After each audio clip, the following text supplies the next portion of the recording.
It's very interesting because the Calibán was written 10 years ago. Actually, it was the product of more than 20 years of work, but it was published in 2004. And in these 10 years, much has happened, and I've been myself surprised, first of all, by the great popularity that the book has had. And it has been translated in many languages, there's been workshops made, it's been adopted in a number of courses. And I want to concentrate on one reason, I think, for the popularity of the book, which I think that the book creates a kind of theoretical framework that enables us, or at least gives us, some insights into some of the developments that are happening today, with the restructuring of the global economy. And in particular shows some of the continuity between the main processes that characterize the restructuring of the global economy and those that constituted a period of primitive accumulation. And so that enables us to see today's world economy and the restructuring of production, of reproduction, as a process of enclosure, as a process of resintamientos, dispossession. I think this has been important, and also I think that the Great Calibán has shown the centrality of the process of reproduction, and particularly the process of the production of the workforce, the reorganization of reproductive work, the centrality of that to the new forms of domination, to the new forms of exploitation. And so again, I think it has offered the key to interpret the present, not only to reread the past, but to interpret the present, and to show that in fact there are certain structural elements in capitalism that continue from the first phase of capitalist development into the present. And for example, this drive that capitalism is engaging constantly through its history in devaluing labor power, in devaluing the production of the workforce, because this is essential not only to social discipline, but it's essential to the accumulation process, to reducing the cost of labor and expanding the accumulation of labor. So I think that this has been, in a way, for me has been important because it has confirmed that these 10 years and the social development that have taken place at the global level, in a way they have confirmed that some of the theory developed in the Calibán, which, by the way, these were not theory that I invented. No. These were theory that were the process of a collective production. These were theory that really came out of the women's movement, the whole critique of the sexual division of labor, the critique of the capitalist separation of production from reproduction, of women's unpaid labor. These were theories that really came out were the result of a broad process of struggle, and it has confirmed that theoretical framework, which had all kinds of political implications, is still very much important today.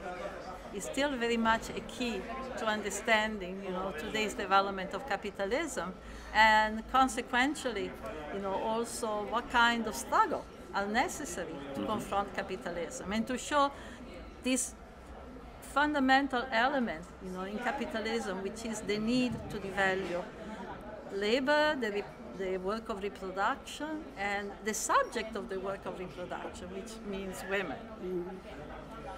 Bueno, yo creo que uno de los elementos, para mí, desde que leí el libro, uno de los elementos importantes del libro de Calibán es que es una pieza muy significativa, importante, de una ampliación, de una apertura del análisis social a ámbitos que hasta entonces no se habían trabajado mucho.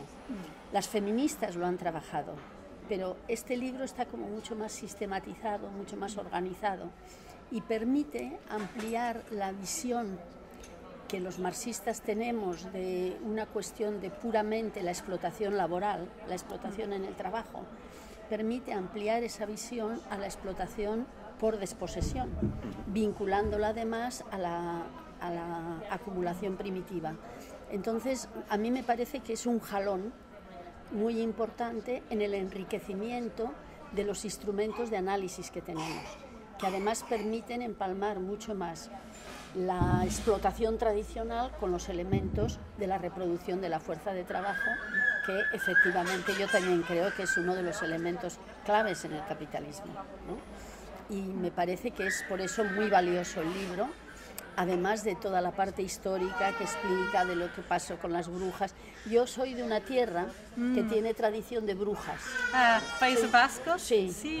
Cerca de Zugarramurdi. Sí, Zugarramurdi. Claro. Sí, I'm going to Zugarramurdi in a few days. Bueno, pues yo soy de una tierra y estoy casada con un hombre de Galicia, en el que también hay brujas.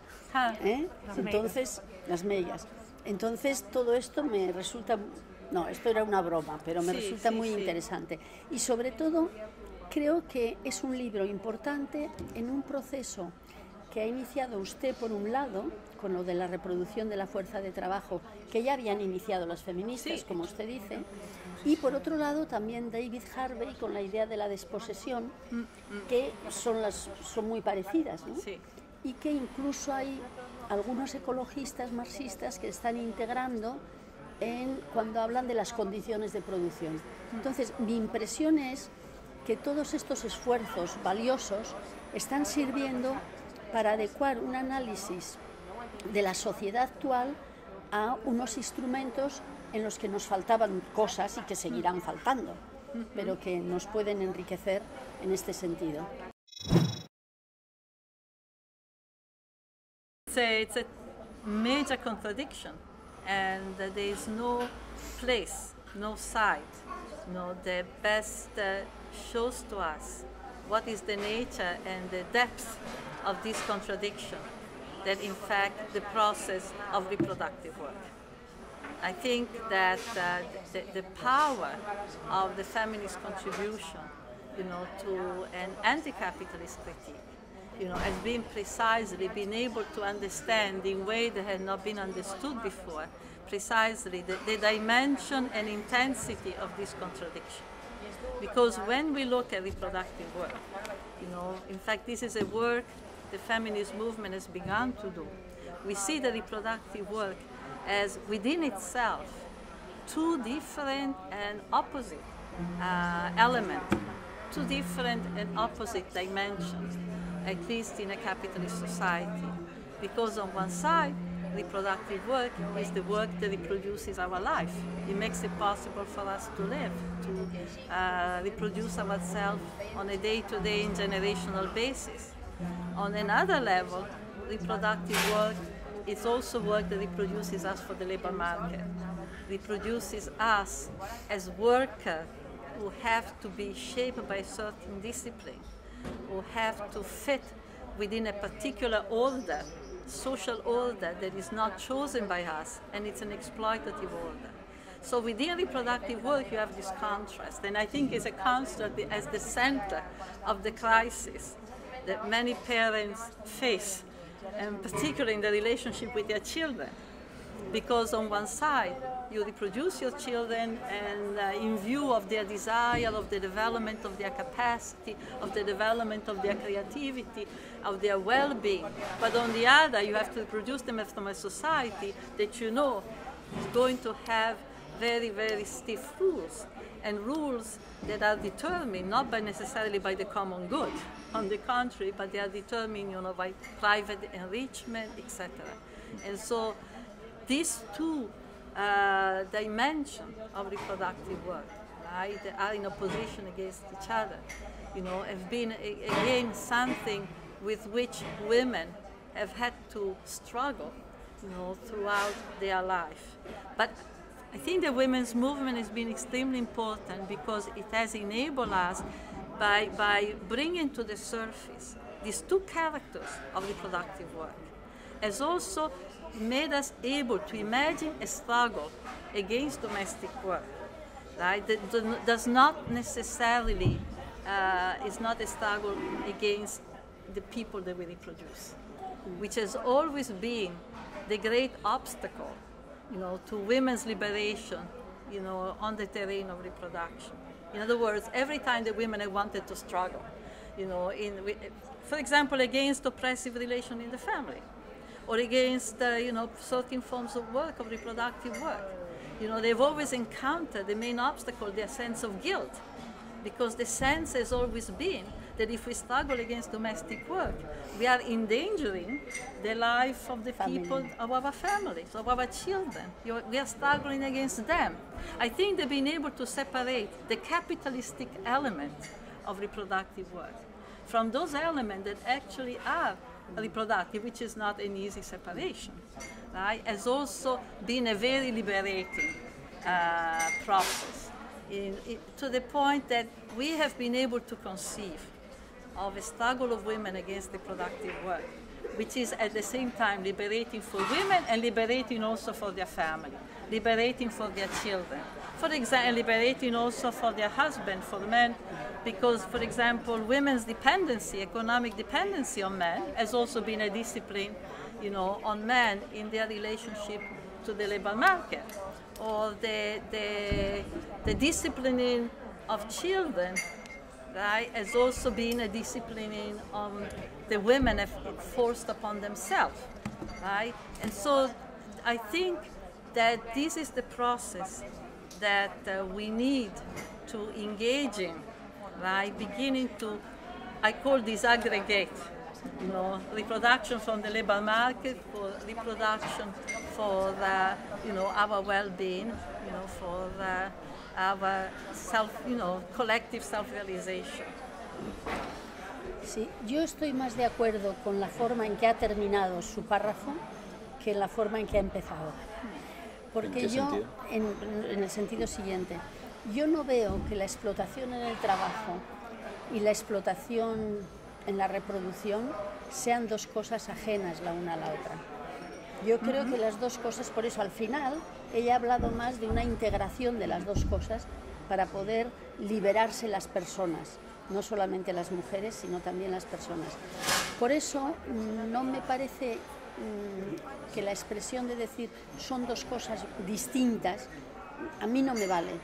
Sí que vuelvo a lo que he dicho antes, en el sentido de que la expresión del capital y la vida amplía la expresión de capital y trabajo, eso sí, pero la amplía, no la sustituye.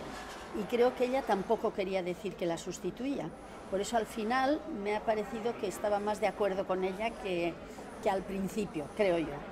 Porque yo pienso que una parte, siempre las mujeres han estado dominadas por los hombres. Bueno, siempre no, pero casi siempre, ¿eh? Pero en mi impresión personal, la introducción del capitalismo en el mundo ha supuesto unas formas de explotación añadidas, en el sentido de que seguramente en épocas anteriores de la historia las mujeres estaban explotadas porque estaban en su casa y podía haber un problema patriarcal importante. Pero el capitalismo, por un lado, ha intensificado esa explotación de los hombres que ha repercutido en la explotación de las mujeres. Y, por otra parte, el hecho de que muchas veces hayamos visto que la liberación, entre comillas, de la mujer era integrarse en el mundo del trabajo, yo no veo que en el capitalismo integrarse en el mundo del trabajo suponga una liberación de la mujer.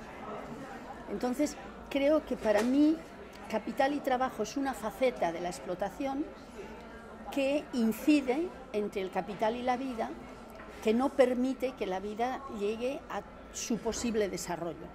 Y no los vería como contradictorios, sino que los veo mucho más como complementarios. Yo I'm not sure that I understand or that I make myself clear enough. No, sorry. No, because I don't think that I separated. At the beginning, yes. No, but I separated intellectually. What I'm saying is that in capitalism, the process of reproducing life is subsumed within a particular structure, within a particular goal. So you have on one side the process of reproducing life, of ensuring that people, all the activities that have been a historical component, taking different forms in different social systems, but it's a process that is as old, as continuous as life on this planet will be. On the other hand, you have a social system, and it's not the first, that takes it over, but I think that capitalism is a particular system compared to others. This is what I was trying to say. Because, for example, in capitalism, unlike other social systems, labor becomes the center of the production of wealth. For example, in a pre-capitalist system, how much land you possess becomes extremely important. But with capitalism, labor takes on a strategic and central characteristic that is really unique. In a sense, it's the first social system on this planet that makes labor everything in a way. So in this sense, capitalism has to control the production of labor in a way, and controls it with new forms. For example, the wage relation has been a new instrument. I speak of the patriarchy of the wage, because I think that capitalism has reconstituted patriarchy on a new basis. But what I was trying to say is not what I was trying to distinguish, and distinguish it in a way intellectually, because to see that this process of reproduction of life in capitalism becomes reproduction of life for the market, and therefore takes on particular forms.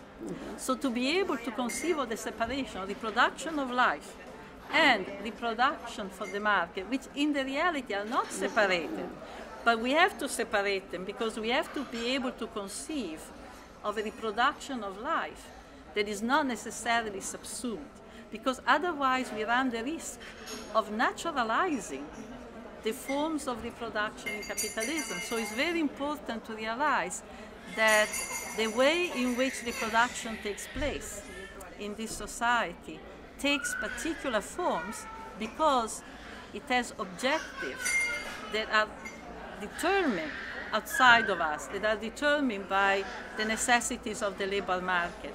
And I was thinking of that intellectual distinction as important, particularly for women, in terms of liberating us from the sense of guilt that comes when we think of domestic work, the children, and realizing that domestic work, for example, reproductive work, I like to call it that way, could be one of the most creative. After all, what is more creative than having children? Than having, yes. And thinking, having children and raising children is also thinking of what society we want to create.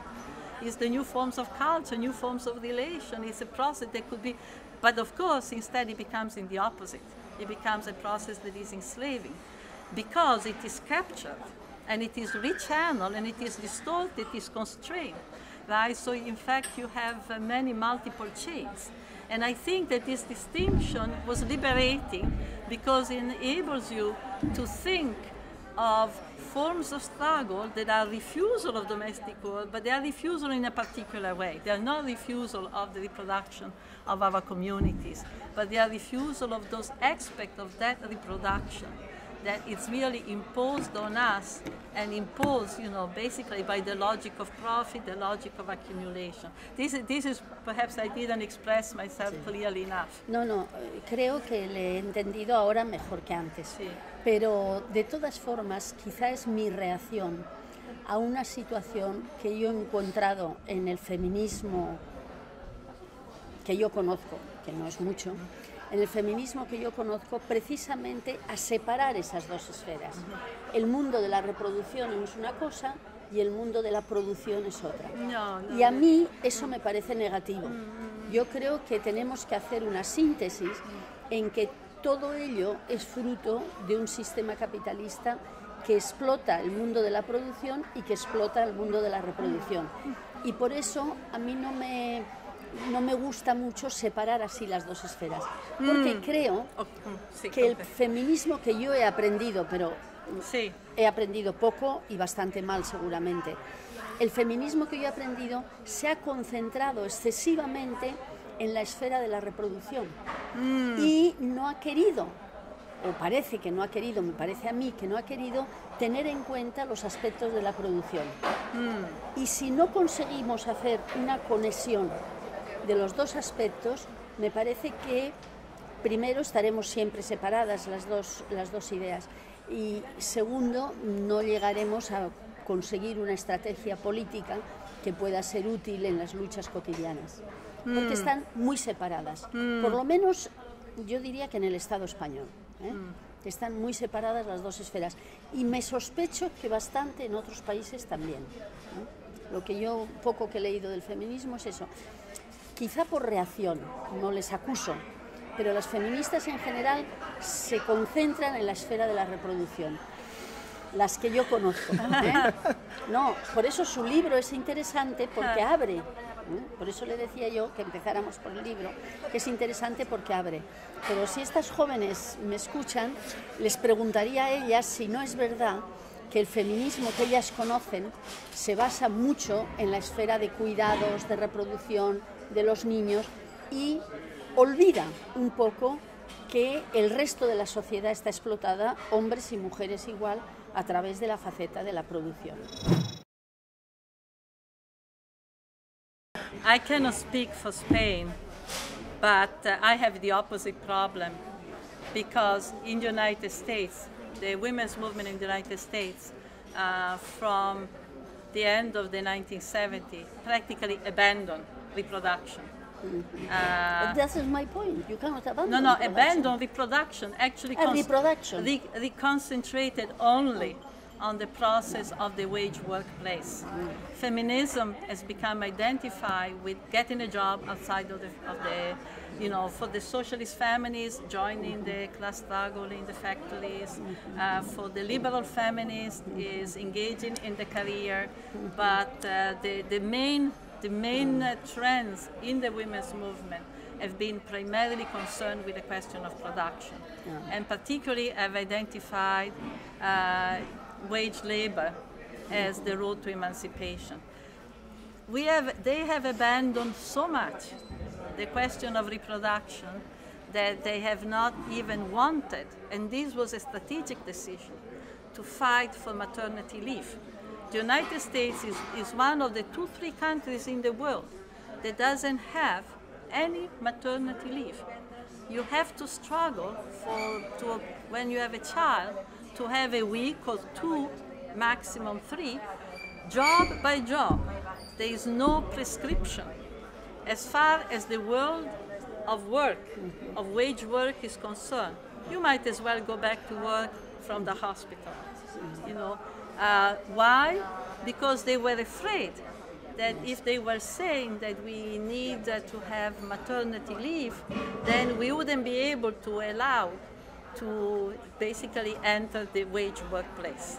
So for us, politically, organizationally, the problem is exactly the opposite, that the terrain of reproduction, and for example, childcare, the only way in which feminists have spoken about childcare has been, to liberate women's time for work, right? So you want daycare centers so then, the mothers can go and get a job outside the home, because domestic work, that struggle has not been considered important. And what has happened?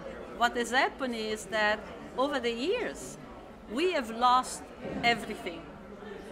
One of the first cuts has been childcare, elder care, all the reproductive services, the few and poor reproductive services that we used to have, we have lost them because there hasn't been a mass struggle on this terrain.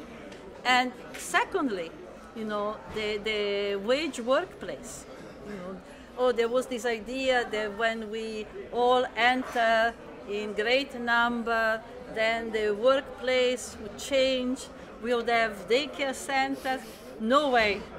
The wage workplace is as masculine. Now it's full of women, but the organization of work, the hours of work, the relationship that people have to the work are exactly the same as if it was only a male workforce. You know, women say they treat us as if we had a housewife at home. But now the housewives are there and they don't have a housewife at home. And then when they go home, they have to do a whole other amount of work, right? So now, the question of the relation of production and reproduction, I think there is an important element in again, the distinction, different from what I was referring before, which is, even though there is a continuity, of course there is a big continuity, but nevertheless, the kind of relationship that are structuring this work are very different. Because in one case, you have wage labor and the other is unwaged. And I think that that differential is a very, very, very important differential, because that differential is the material basis of the hierarchies within the working class internationally. You know, and also the fact that reproductive work is unwaged has really naturalized it, has really made it invisible as work. You know, so that every other activity that is waged is recognized as work. Right? We have, in fact, a very telling example. It's a small example, but I think it's very telling. You know, about how capitalism, you know, what is the social definition of work. If you look at the gross national product, at the activities, for example, in the United States, producing bombs is considered productive labor. Raising children is not. You know, for example, it's not entered, it's not. Domestic workers, paid domestic workers, women who work, do domestic work for pay, only in 2010, and only in the state of New York and California, have been able to be recognized as workers for the first time. Until 2010, domestic work who do work for pay have never been recognized as workers. They were excluded from every labor law in the United States. This is the extent to which domestic work has been hidden. Even when it's done for pay, it's not recognized as a. So it took a whole struggle. You know, the domestic workers were using the slogan, "Up from slavery." And in 2010, in the state of New York, for the first time, it was recognized as work. Imagine, right? So I'm saying that that distinction between production and reproduction has been extremely important, because it has revealed, first of all, the function, the waged and unwaged, the differential. Not only unwaged labor extends the process of accumulation, but the differential between waged and unwaged has many, many consequences. You know, hiding exploitation, making it appear as natural, allowing capitalism to create hierarchies, so that people with a wage can exploit, can be delegated power over the unwaged, right? And so I think we have done a whole rethinking about what the wage relation really is as an instrument of social organization, that I think has come out of the thinking of the relationship between these two spheres of production. They obviously are fundamentally integrated, but they are characterized by very different social relations. Bueno, yo acepto lo que ella dice, sigo pensando que las cosas requieren una integración de las dos facetas de la explotación en la producción y en la reproducción, porque en Estados Unidos no lo sé, pero aquí yo veo que las feministas se han concentrado exclusivamente casi en la parte de reproducción, y me parece que tiende a ignorar una parte muy importante y a sesgar mucho el tipo de análisis que se hace. Los hombres son malos, todos, y las mujeres somos todas buenas y además explotadísimas, y además, bueno, yo creo que hay que matizar mucho más y que la integración de los dos elementos es más enriquecedor. Me sorprende lo que dice de que en Estados Unidos hasta el 2007 no se computaba. Hasta desde 77, 78. You know, starting with by 1975-76, we have a major intervention of the United Nations in the field of feminist politics. Feminist politics begins slowly, starting with the mid-70s. The feminist movement has lost increasingly its autonomy. It used to be a fiercely autonomous movement, and slowly it has lost its autonomy, and it has been taken over by the United Nations, and because they realized for two reasons. First, they realized the subversive potential of the women's movement. And so there is a whole process. Let us control it. Of controlling, domesticating the agenda, rewriting the agenda, making sure the feminist agenda, it's compatible with the program of the neoliberalism. That's one reason.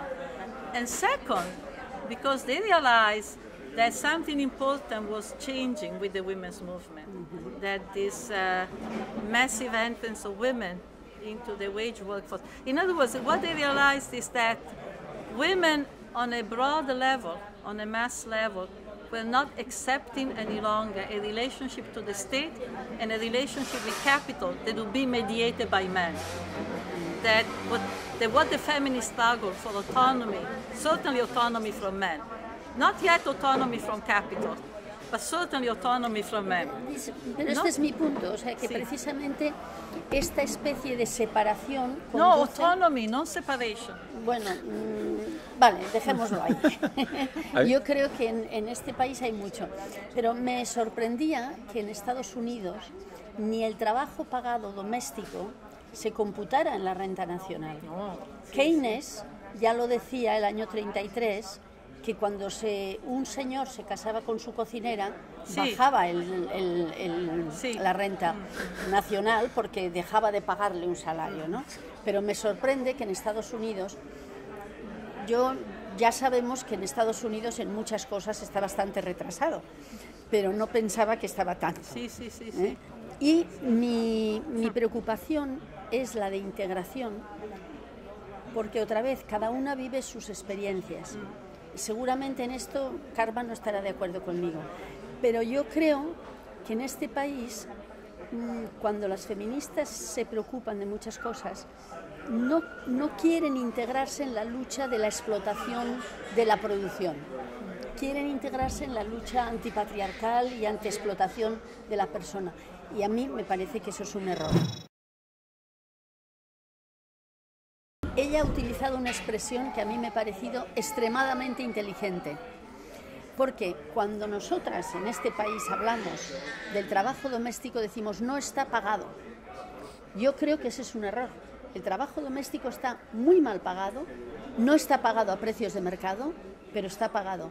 Pero ella no ha dicho que no está pagado, ella ha dicho unwage, o sea, no tiene salario, que es un matiz muy interesante, me parece a mí. Y muy importante, porque el trabajo doméstico no está pagado a precios de mercado, pero está pagado en el sentido de que si la familia se reproduce, el salario paga esa reproducción. Y esto es marxismo ortodoxo puro, ya sé, pero es que a veces el marxismo ortodoxo sirve para cosas. Y en este sentido, cuando Marx dice que el valor de la fuerza de trabajo supone la de la persona y su reproducción, está pagando el trabajo familiar, pero no lo paga a precios de mercado y no lo paga de acuerdo con las normas del mercado, pero sí que permite, pero permite que la mujer y los hijos se reproduzcan.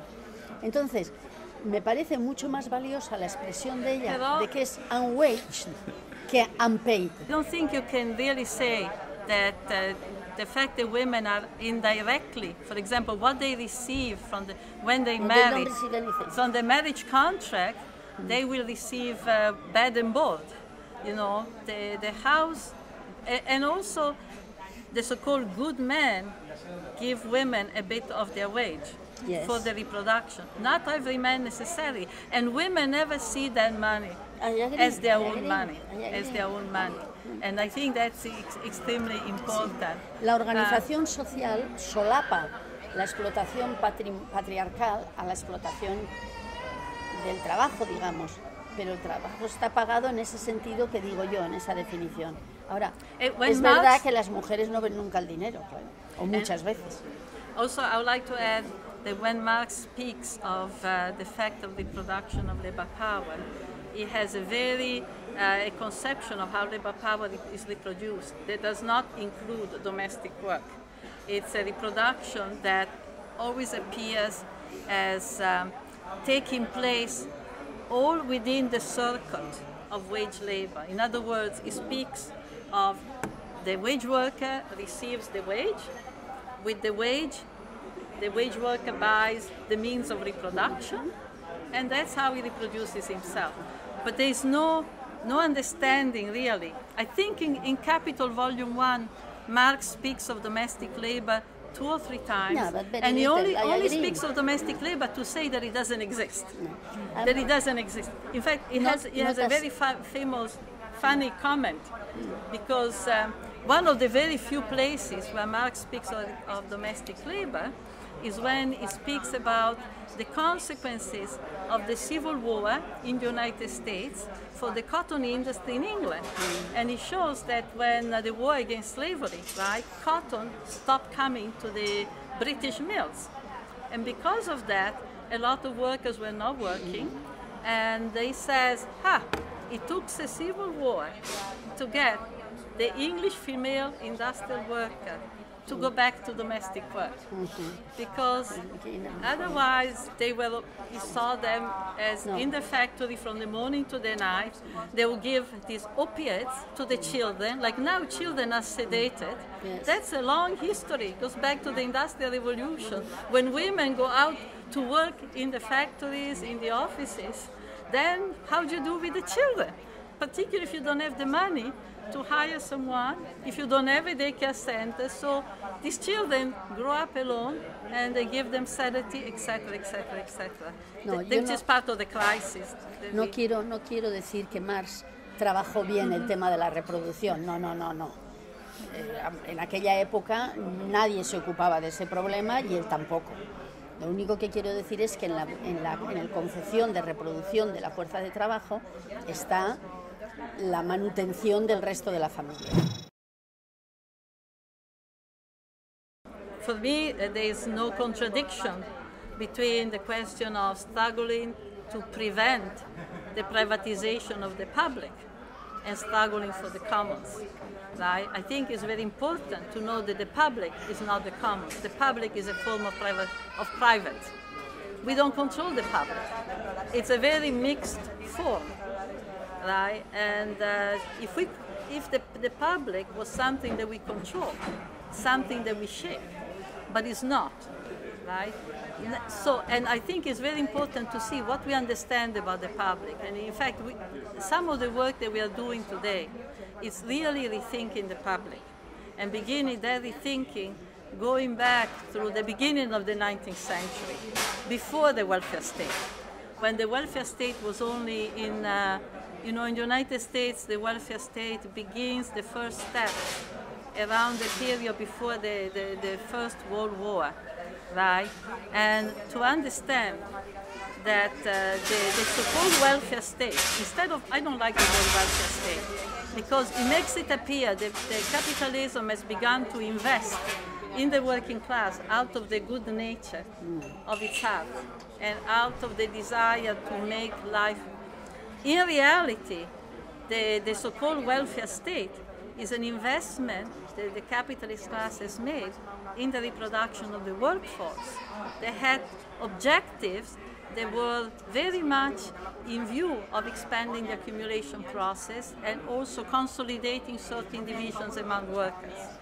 Because, what you have is, for example, a kind of investment. Take in the United States Social Security, which is the broadest investment in pensions, etc., for older age, right? Only a few workers can get it. For example, women as house workers are not entitled. So actually this investment was an investment that consolidated a certain hierarchy of labor, that consolidated a certain division of labor.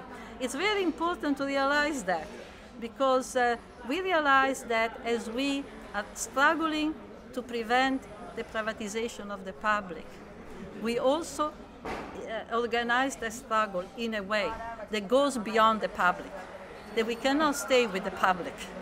In other words, there is no contradiction between struggling to defend the public, but also struggling in a way, to me the commons is also a way of struggle. It's not only a goal up there, it's a way we approach every struggle, which means we approach every struggle with a perspective, with forms of organization that begin to create the foundation of an anti-capitalist society, of a non-capitalist society. And so in that way, I think, so why the common? The common is extremely important because, for example, the public has been organized in a way of divisions. First, we don't control it. Second, the resources made to the public have been minimal. The public is always administered in a way that is very stingy, and makes it appear that is the generosity of the state. Whereas this is the wealth that we have produced. It's very important to say the public is not giving us anything, it's the wealth that we have produced. Right? And third, the public is organized in a way that separates certain workers yes, certain workers no. So for us, the commons is in fact creating social structures that go beyond those separations, that create a common interest, a common subject, rather than conforming all this division, all this separation. And there's a lot more to be said, but to me these are the fundamental points. Yo en esto estoy totalmente de acuerdo con ella, estoy muy de acuerdo, solo que querría matizar algunos aspectos, pero esencialmente estoy de acuerdo. Lo que pasa es que la realidad de la vida cotidiana nos sitúa aquí, esta división nos sitúa en el tema del poder y el tema del Estado, que son dos temas que están integrados en este debate. En la cuestión siguiente, como ella ha dicho muy bien, lo público es estatal, sí, y en muchas cuestiones se nos escapa, no controlamos. Y por lo tanto la idea de los commons es una idea mucho más social, mucho más de sociedades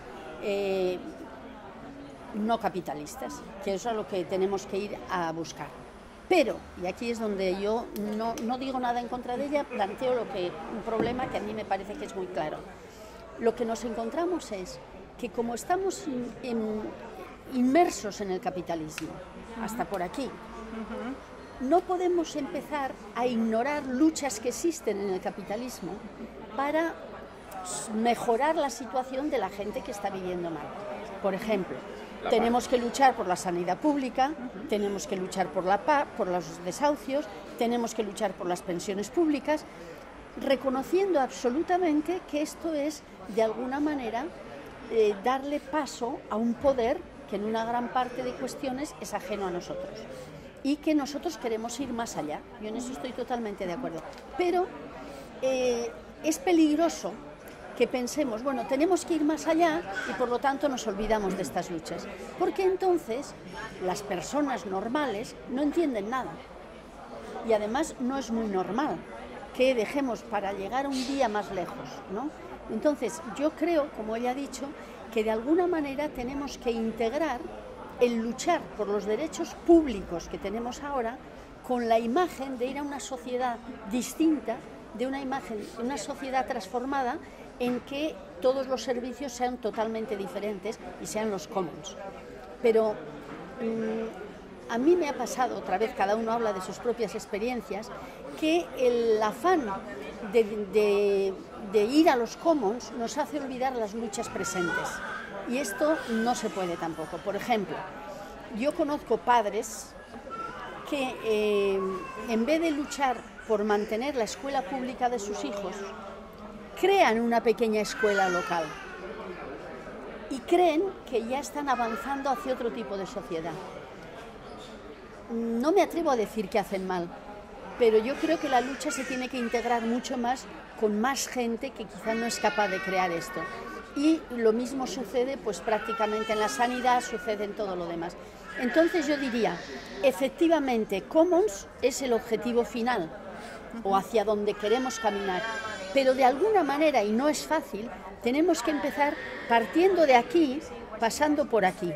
Y entonces sí que podremos buscar, porque si olvidamos esto, yo creo que también perdemos mucho nuestra respuesta a la sociedad actual. The United States now for the last 2 years, you know, every 2 weeks, every month, they give the number, more unemployed. First of all, many people, in fact, the last statistics were the most optimistic because so many more people had entered the job market and the number of the unemployed had decreased. However, they recognize the number of the unemployed has diminished because many more than ever before have stopped looking for a job. You have a whole sector of the population who thinks that looking for a job is useless because they have fought for a job for so long and now they don't care anymore. And they are going to find, I don't know what ways, but they don't look any longer for a job. So I think when we look at what is happening globally on the area of production, when we look at the energy sector, when we look at the plans or non-plans of capitalist development, we see that the crisis is now permanent. I think there is a very fundamental crisis. Capitalism, the crisis. See, first of all, I think the methodologically is very important. You know, when we say crisis, again, to disaggregate, crisis for whom? Because there is their crisis and there is our crisis, and they are not the same. And when we speak of crisis, we always say, are we talking about the crisis of capitalist development, or are we talking about the crisis that we face in our organizing? It's very important to keep that distinct, because their crisis is not necessarily our crisis. It could also be, but not necessarily, and vice versa. So that's very important. Secondly, I think that this capitalist crisis is permanent, or at least I cannot see within any foreseeable future that is going to be, you know, capitalism is going to provide for the reproduction of large number of people, because we see all the major trends, all the major plans are really plans of more exploitation, and you know, the time now, I could be much more concrete, but we don't have the time now. And more war, more misery, more cuts, and this is not ideology. This is really their everyday discourses, number one. So the question of, for millions of people, neither the state nor capital is there now, except in an extremely exploitative way. For many people, the question of creating alternative, it's not even it's a question of life and death. It's really a question of life and death now, right? So I think that the issue also is our crisis. You know, what are the reasons that we seem to be it's so difficult to organize? Clearly, they have 5 centuries of accumulation of wealth and weaponry and knowledge against us. But there's also the problem of the way the division that exists within the working class. And I think that this is extremely important, because unless we begin to deal with those divisions, we cannot really, and to me the commons mean building a collective subject, building a common interest, going beyond those divisions. It's really fundamental to everything else. For instance, and maybe we can conclude at least my presentation here, at least my part, you know, I think that one of the major obstacles, there are many, but one of the major obstacles to a powerful, you know, resistance movement internationally is the immense violence that male violence against women, you know, and many women are also involved in that, but there is a tremendous amount of violence. The word femicide now, from Italy to Mexico to Guatemala to femicide is now often when I go to speak to women's gatherings, the first thing they want to speak about. You know why? Because women are being killed in number that are unprecedented. And there is not one reason only. One reason certainly is that the crisis of male authority, the male wage, has created a whole set of dynamics. The men don't have the same control over women they used to have. And violence replaces the wage, in a way. But there's another thing also, is that women more and more have been in the foreground of many struggles, and particularly community struggle, struggle against expropriation. All over Latin America, women are the foreground of the struggle, for example, against land expropriation, against contamination of rivers, against, GM, agriculture. So they are exposed to two levels of violence. Now, to me, for example, this should be an issue that male organizations should take over. This should not just be a feminist issue. This should be an issue, not only a women's issue. Feminist includes, for me, men and women.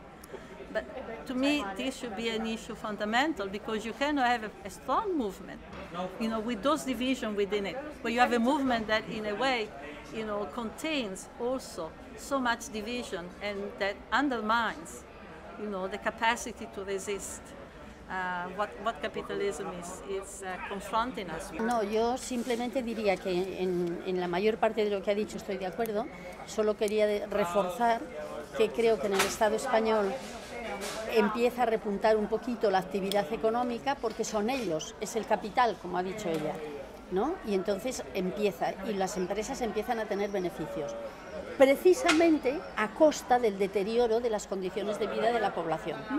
Y entonces es precisamente la lucha de clases, el dominio que han llevado la clase dominante, lo del Warren Buffett, ¿no? Si esto es una lucha de clases, ellos van ganando, y por eso empiezan a moverse ellos, pero eso es a costa de que el resto de la población está cada vez peor, y esto se percibe claramente.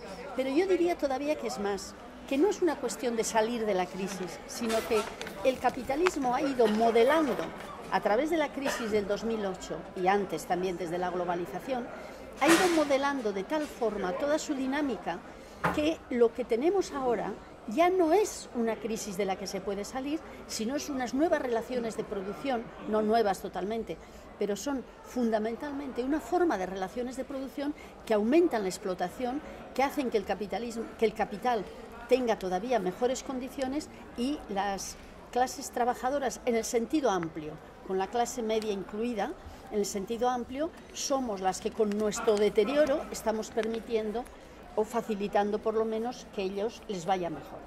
Es una etapa diferente del capitalismo, en la que este capitalismo ha conseguido revertir todo tipo de movimientos, aunque afortunadamente yo creo también que cada día hay más movimientos y que tenemos que pensar cómo podemos aglutinar todo ese trabajo para luchar contra este capitalismo depredador.